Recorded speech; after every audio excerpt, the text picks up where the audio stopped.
بسم الله الرحمن الرحيم. أهلا بحضراتكم. كنت قلت إن أنا بعد ما أركب الشغل ده إن شاء الله بإذن الله لما أركبه أبقى أنشره.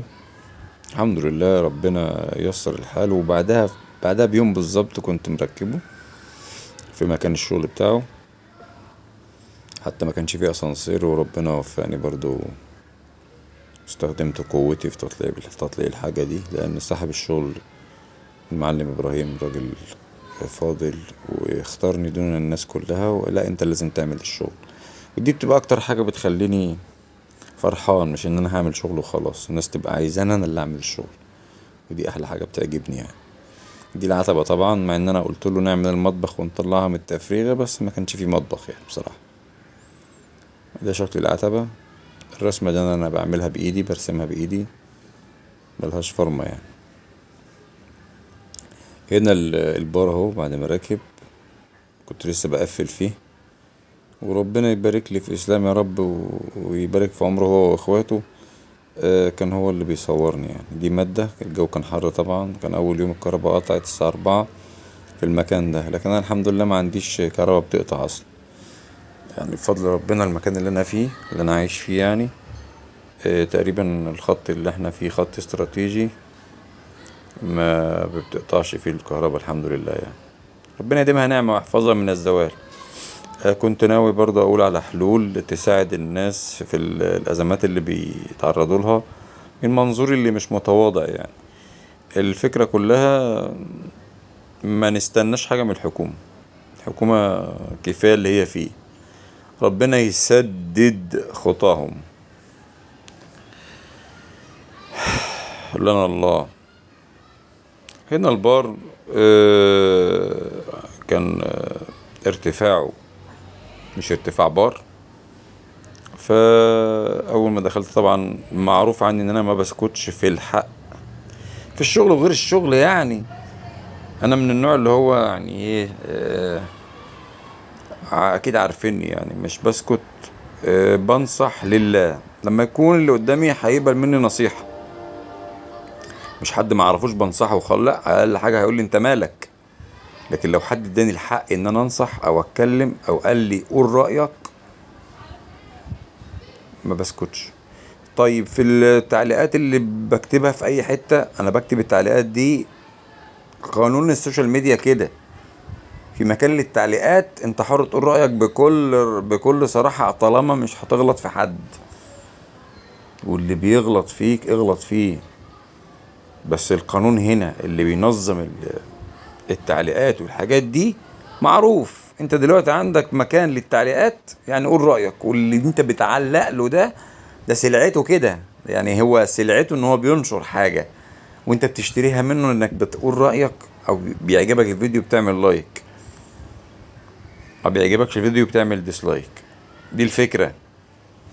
فهنا حتى راجل يا اخ ابراهيم ربنا يبارك في عمره، جاب لنا سوفوري سفاتس، مش عارف اسمها ايه. انا اصلا ما بشربش حاجه ساقعه لان فيها سكريات، وانا الحمد لله بتمرن، فالسكريات دي تبقى هي الدهون يعني، عشان ما نتخيلش ان في حاجه فتبع المقاطعه يعني. انا بأيد موضوع المقاطعه ده في اي حاجه غاليه، مش اي حاجه غاليه بس، لا، سلع استراتيجيه بجيب منها على قدي. لكن في موضوع المقاطعه عشان فلسطين وكده، لا، ده اكيد يعني، ده اقل حاجه ممكن نعملها غير الدعاء يعني. هنرجع للفيديو اللي هو البار والحاجه التانية اللي هتركب برضه هوريها لكم. البار كان بسم الله ما شاء الله، هو عرضه برضه كنت معترض على عرضه. نسيت اقول على حاجه. الحته اللي انا كنت بقفلها ماده ديت، كانت البار كان واطي، فبيسالني، قلت له لا، البار بيبقى مثلا المقاس بتاعه بيبقى اللي انا اعرفه يعني 110 120. كان في حد والله يعني كان في عميل، وانا ما عملتلوش الشغل بس اتواصلت معاه، حتى بعت لي مره المقاسات بتاعت البار، الحد الادنى فيها ايه والحد الاقصى ايه، بس مش فاكره. بس اللي انا فاكره كويس ان انا عارفه يعني من قبل ما حد يبعت لي حاجه، ان البر يبقى 120 سنتي من الارض، او تحت كده او اقل كده، يعني من 105 ل 120 تقريبا، بس مش فاكر الارقام بالظبط. زود البر وزود السيراميك، وده كله مش بيبان بعد كده بعد ما تحط الايه الاجهزه وكده. تحت البر ده اصلا يعني في طرقه، شقه في مكان مميز زي ما قلت قبل كده. فانا قلت ايه، اصور وانا بقفل الشغل. كان شغل خفيف، الحمد لله ربنا وفقنا، انا جبت الشغل كله اطوال اسود جالاكسي ستار. عجبني قوي ان الحته كمان ما خدتش بالي انها ستار الا بعد ما روحت يعني وانا بشوفها وانا شغال فيها لقيت الفصل نحاسي وكبير. هي ما بتفرقش في التمن قد ما الاطوال والاسعار دي اللي بتفرق معانا. الاسود ده كان فيه لقمة عيش كويسة ولغاية دلوقتي برضه، بس هي الفكرة ان الخامة بعد ما غلت والدولار راح السما بقى ب50 جنيه وكده، بقى معظم الناس بتسترخص. الفكرة ان الاسود مش شغله حلو عشان فلوسه، لا ده هي خامة تستاهل انك تشتغلها، تستاهل ان انت تعملها، لانها بتعيش ما فيهاش عيوب كتير، تكاد تكون معدومة العيوب يعني. انا هنا بكلم اسلام المصور الجيد، ربنا يبارك في عمره هو واخواته يعني. الحمد لله. الذاكرة العضلية عاملة معايا شغل الحمد لله يعني. لا بسم الله ما شاء الله، بسم الله ما شاء الله.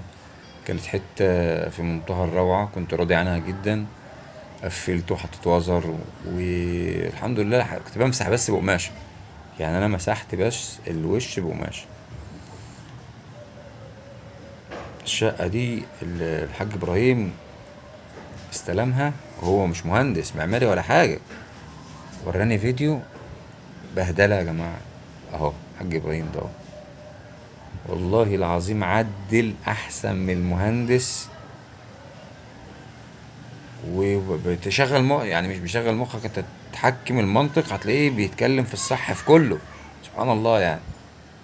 هنا بقى الشاور، كان سلومه حبيبي حبيبي سلومه بيمسحوا بسلك، كان بيمسحوا بسلك بجد، بس تقريبا كان مش بيتك على السلك قوي.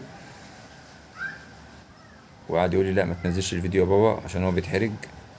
قلت له لا لازم افضحك في كل الميادين. هنا البار اهو. بصراحة يعني انا كنت مصوره قبل كده، فكنت بس ايه عشان ابقى مش متعود ارجع في كلامي يعني. اما بقول اوعدكم يبقى بوعدكم بصح يعني. الوزر هي راكبة، دي السكوتشات اللي كنت بصنفر بيها. البار بصراحة هو برضو متحجم انا فيه، يعني ممكن يبقى اعرض من كده، بس هقول ايه، تبقى في حاجات انت ما تقدرش ايه يعني انا قلت المفروض يبقى اعرض، حتى اللي هو لحقني في ارتفاع البار. وهنا ده شكل العتبة من فوق، قصدي بعد ما ركبت يعني على باب مصفح، بتبقى منظر بس مش اكتر، بتبقى منظر العتبة، بتبقى منظر بس، لكن الباب المصفح اصلا مش محتاج.